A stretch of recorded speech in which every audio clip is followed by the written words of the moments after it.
மேஷராசி நேயர்களுக்கு தமிழ் புத்தாண்டு பலன்கள், அதாவது ஏப்ரல் 14 எப்போவுமே வர்றது 14/4/2026 இந்த அன்னைக்கு தமிழ் புத்தாண்டு பராபவ வருஷம் அப்படிங்கிறது பிறக்குது. பராபவ வருஷத்தின் மூலமாக மேஷராசிக்கு இந்த ஆண்டு முழுவதும் என்ன நன்மைகள் அப்படிங்கிறத தான் பார்க்குறோம். பொதுவாக மேஷராசி அப்படிங்கும் பொழுதே பூமிகாரகன், சகோதர சகோதரிக்காரகன், இரத்தகாரகன், ஔஷதகாரகன், இப்படியெல்லாம் நிறையா கடன்காரகன், நோய்காரகன், எதிரிகாரகன், இது அத்தனைக்கு இருக்கிறதுலே பார்த்தீங்கன்னா அதிகப்படியான ஒரு போஸ்டிங்கே தன் கையில் வச்சிருக்கிறது இந்த செவ்வாய் பகவான். இந்த செவ்வாய் பகவானுக்கு உண்டான வீடு அப்படிங்கிறது மேஷம் விருச்சிகம். அவர் எதுக்கு அதிபதி? இப்போ சொன்னேன், உடன் பிறந்தவர்கள், நோய் நொடிகள், கடன், எதிரி, பூமி, மனை, வீடு, விவசாயம், இதுக்கெல்லாம் அவரது அதிபதி. மருத்துவம். பொதுவாக மேஷராசியில் பிறந்தவர்கள் அப்படின்னாலே ஒரு ஆதிக்க குணம் அப்படிங்கிறது அவங்கள்ட்ட இருக்கும். ஒரு நிர்வாகத்திறமை, யாரை கண்டு பயப்படுறதில்லை, யாராக இருந்தாலும் போயிட்டு வாங்கன்னு சொல்லக்கூடிய அமைப்பு, எதற்கும் துணிஞ்சு நிற்கிறது, வா பார்த்துக்கலான் இருக்கிறது, பேச்சு திறமைகள், நேரடியாக கோபப்பட்டாலும் பின்னாடி அதை பற்றி வருத்தப்படுமோ, அதாவது உண்மையான கோபங்கிறது இருக்காது. அந்த இடத்துல அவங்க படுற கோபம் அப்படின்னு எடுத்துட்டாலே மற்றவர்கள் நன்னா இருக்கணும்னு நினச்சி தான் அதை சொல்லுவாங்க. ஆனால் எடுத்துக்கிறவங்க தப்பாக எடுத்துப்பாங்க, அதை ஒன்றும் பண்ண முடியாது. அப்புறம் அவங்களே அதை வருத்தப்படக்கூடிய அமைப்பு, இதெல்லாமே பொதுவாக மேஷராசிக்கு உண்டான குணங்கள். பிறருக்கு உதவி செய்யக்கூடிய குணங்கள் அப்படிங்கிறதெல்லாம் நிறையா இருக்கும். முன்கோபங்கள் அதிகமாக வரும், அதை மாற்ற முடியாது. இயற்கையாகவே எப்படி இருந்தாலும் சொந்த வீடு அப்படிங்கிறது வாழ்க்கையில் அவங்களுக்கு அமையும். அதே மாதிரி விவசாய நிலங்கள் அமையலாம், கால்நடைகள் பராமரிப்பு, இதெல்லாமே அவங்களுக்கு சிறப்பாக இருக்கும். இது பொதுவான பலன்கள். இந்த புத்தாண்டில் அவங்களுக்கு எப்படி இருக்குது அப்படின்னு பார்த்தோம்னா, ஆண்டு துவக்கத்திலே பார்த்தீங்கன்னா ராசியிலே சூரியன் சுக்கிரன் சேர்க்கை மிகச்சிறப்பு. தகப்பனார் வழி சொத்துக்கள் இருந்தால் கண்டிப்பாக கிடைக்கும். அரசாங்க மரியாதைகள் கிடைக்கும், அரசாங்க பாராட்டுகள் கிடைக்கும். வீட்டில் யாருக்காவது அரசு வேலை கிடைக்கக்கூடிய அமைப்பு உண்டாகும். தலைமை பொறுப்பு, அரசியலில் ஈடுபடலாம், மிகச்சிறப்பு. நன்மைகள் அதிகரிக்கும். கூட சுக்கிரன் இருக்கிறதுனால புதிதாக தொழில் துவங்கலாம், என்ன தொழில் வேணாலும் செய்யலாம், புதிதாக தொழில் துவங்கலாம். இந்த ஆண்டில் நிதி நிலைமைகள் சீராக இருக்கும். பொருளாதார நிலை உயரும். குறிப்பாக அரசு வேலையில் இருக்கக்கூடியவர்கள், அதுவும் அரசு வேலையில் வங்கி, நிதி நிறுவனங்கள், ஃபினான்ஸ் டிபார்ட்மெண்ட், ஃபேன்சி பொருட்கள், ஜவுளி, அரசியல், இதில் இருக்கிறவங்களுக்கு சிறப்பு. அதுபோக பெண்களுக்கு மிகச்சிறப்பு. சுக்கிரனோட சூரியன் சேர்க்கை இந்த வருஷம் டாப்பில் இருக்கலாம். மேஷராசி பெண்கள் கடன் வாங்கிட்டு இருந்தவங்கள இப்போ கடன் கொடுக்கக்கூடிய அளவுக்கு உயர்ந்துருவாங்க. அந்த அளவு வரக்கூடிய அமைப்பு வருமானங்களை கொடுக்கும். யோகங்கள் அதிகரிக்கும். தாயார் வழி சொந்தங்கள், தகப்பனார் வழி சொந்தங்கள் மூலமாக யோகங்கள் உண்டு. நன்மைகள் அதிகரிக்கும். திடீர்னு எதிர்பாராத பயணங்கள் மேற்கொள்ளலாம். வெளியூர் பிரயாணங்கள் நன்மையை செய்யும். 3ஆம் இடத்துல கேந்திரத்தில் இருக்கக்கூடிய குரு பகவான் பார்வைப்படுது. இப்போ குரு பயிற்சி வரைக்கும் 11ஆம் பார்வைப்படுது ராசி மேலே. பொன், பொருள், ஆடை, ஆபரணம், வீடு, நகை, நட்டு, வாகனம், வசதிகள் இவை எல்லாம் கிடைக்கும்.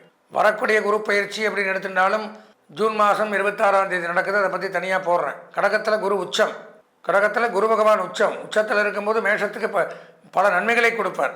எதிர்பாராத தனவரவுகள், பொருளாதார உயர்வுகள், பெரிய மனிதர்களுடைய நட்புகள், பலவிதமான துன்பங்கள் விலகும். கடன் தொல்லைகள் அறவே இருக்காது. இருக்கக்கூடிய கடன் அத்தனையும் மொத்தமாக அடைச்சிட்டு நிம்மதியாக உட்காரக்கூடிய அமைப்பை ஏற்படுத்துவர். வீட்டில் திருமண யோகம் ஏற்படும். சுப நிகழ்ச்சிகள் நடக்கும்.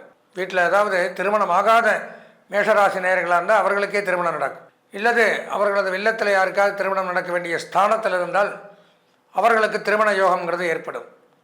வம்சவிருத்தி ஏற்படும்.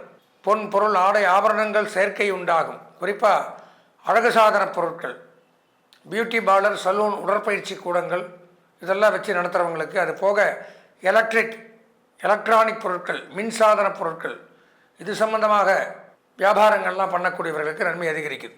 கேது பகவான் பூர்வ புண்ணியஸ்தானத்திலே இருக்கார் ஐப்பசி மாதம் வரைக்கும், அதுவும் நன்மை. வாரிசுகளால் மகிழ்ச்சி, குழந்தைகளால் சந்தோஷங்கள் ஏற்படும்.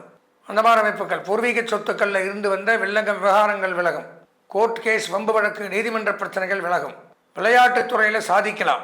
சனி பகவான் 12ஆம் இடத்துல விரயஸ்தானத்தில் இருந்தாலும் குரு பார்க்கும் பொழுது நன்மை அதிகரிக்குது. அசையாத சொத்துக்கள், இரும்பு சம்பந்தமான தொழில்கள் இவையெல்லாம் செய்யலாம். 10ஆம் இடத்துல ராகு, அதுவும் நன்மை. எதிர்பார்த்த காரியம் கைகூடும். வெளிநாட்டு யோகங்கள் உண்டு. அதே சமயம் வாசனை பொருட்கள், அழகு பொருட்கள் இவையெல்லாம் அதிகமாக வாங்கி யூஸ் பண்ணக்கூடிய ஒரு நேரம் அப்படின்னு சொல்லலாம். பொதுவாக இந்த புத்தாண்டு அப்படின்னு எடுத்துட்டால் இந்த மேஷராசியை பொறுத்த வரைக்கும் நன்மைகளே தவிர தீமைகள் அப்படிங்கிறது கிடையாது. இருந்தாலும் இந்த ஆண்டு குரு பயிற்சியும் ராகு கேது பயிற்சியும் கண்டிப்பாக நடக்கும். அந்த தருவாயில் அதெல்லாம் எப்படி இருக்குது அப்படின்னு தெரிஞ்சுக்கணும். அதனால் மாற்றங்கள் உண்டா அப்படின்னா நான் சொன்ன மாதிரி சொந்த ஜாதகத்தை ஒரு முறை பார்ப்பது அப்படிங்கிறது நல்லது. பொதுவாக பார்த்தா மேஷராசிக்கு ஒரு 90% நன்மைகள். இப்போ நாங்கள்லாம் சொல்கிறது அப்படிங்கிறது இந்த பொதுப்படையாக கிரகங்கள் எங்கெங்கே இருக்கோ அதை வச்சு இது இப்படி நடக்கலாம். இப்படி நடக்கும் அப்படிங்கிறத ஒரு காம்பவுண்டாக ஜென்ரலாக பொதுவாக தான் நாங்கள் சொல்லிட்டு வரோம். இது ஒரு 10% சில பேருக்கு சூட் ஆகும். 10% தான் இதனுடைய பலன்களை நம்ம எடுத்துக்கணும். மீதி 90% பலாபலன்கள் அவரவர்களுடைய சொந்த ஜாதகத்தை மட்டுமே பொறுத்தது. நீங்கள் ஒன்றும் பண்ண வேண்டாம். என்னுடைய அலைபேசி எண்ணான 9865098370 98650 இந்த எண்ணிற்கு தாராளமாக உங்களுடைய ஜாதகத்தையோ பெயரோ பிறந்த இடமோ தேதியோ நேரமோ இதை அனுப்பிச்சு வச்சு உங்கள் சொந்த ஜாதகத்தை அதற்குண்டான கட்டணங்களையும் தட்சிணங்களையும் செலுத்தி முழுமையாக ஒரு முறை பார்த்தீர்களே ஆனால் கண்டிப்பாக நமக்கு இதுதான், நமக்கு இன்ன தோஷங்கள் இருக்குது, அதை நிவர்த்தி பண்ணிக்கலாம், நமக்கு இன்னென்ன நன்மைகள் வாய்ப்புகள் காத்து கிடக்கு, நம்ம தெரியாமல் கொண்டிருக்கோம் அப்படிங்கிறதெல்லாம் தெரிஞ்சுட்டு என்ன பண்ணணுமோ அதை முறையாக பண்ணி அதன் பிரகாரம் போனோம்னா நாம் தான் நம்ம ஜாதகத்துக்கு ராஜா. நம்ம வாழ்க்கையை யாருமே குறுக்க வர முடியாது, தடுக்க முடியாது. எனவே இந்த புத்தாண்டு உங்களுக்கெல்லாம் ஒரு இனிமையான புத்தாண்டாக அமைய வேண்டும் என்று கூறி தமிழ் புத்தாண்டு வாழ்த்துக்களை கூறி நிறைவு செய்கிறேன்.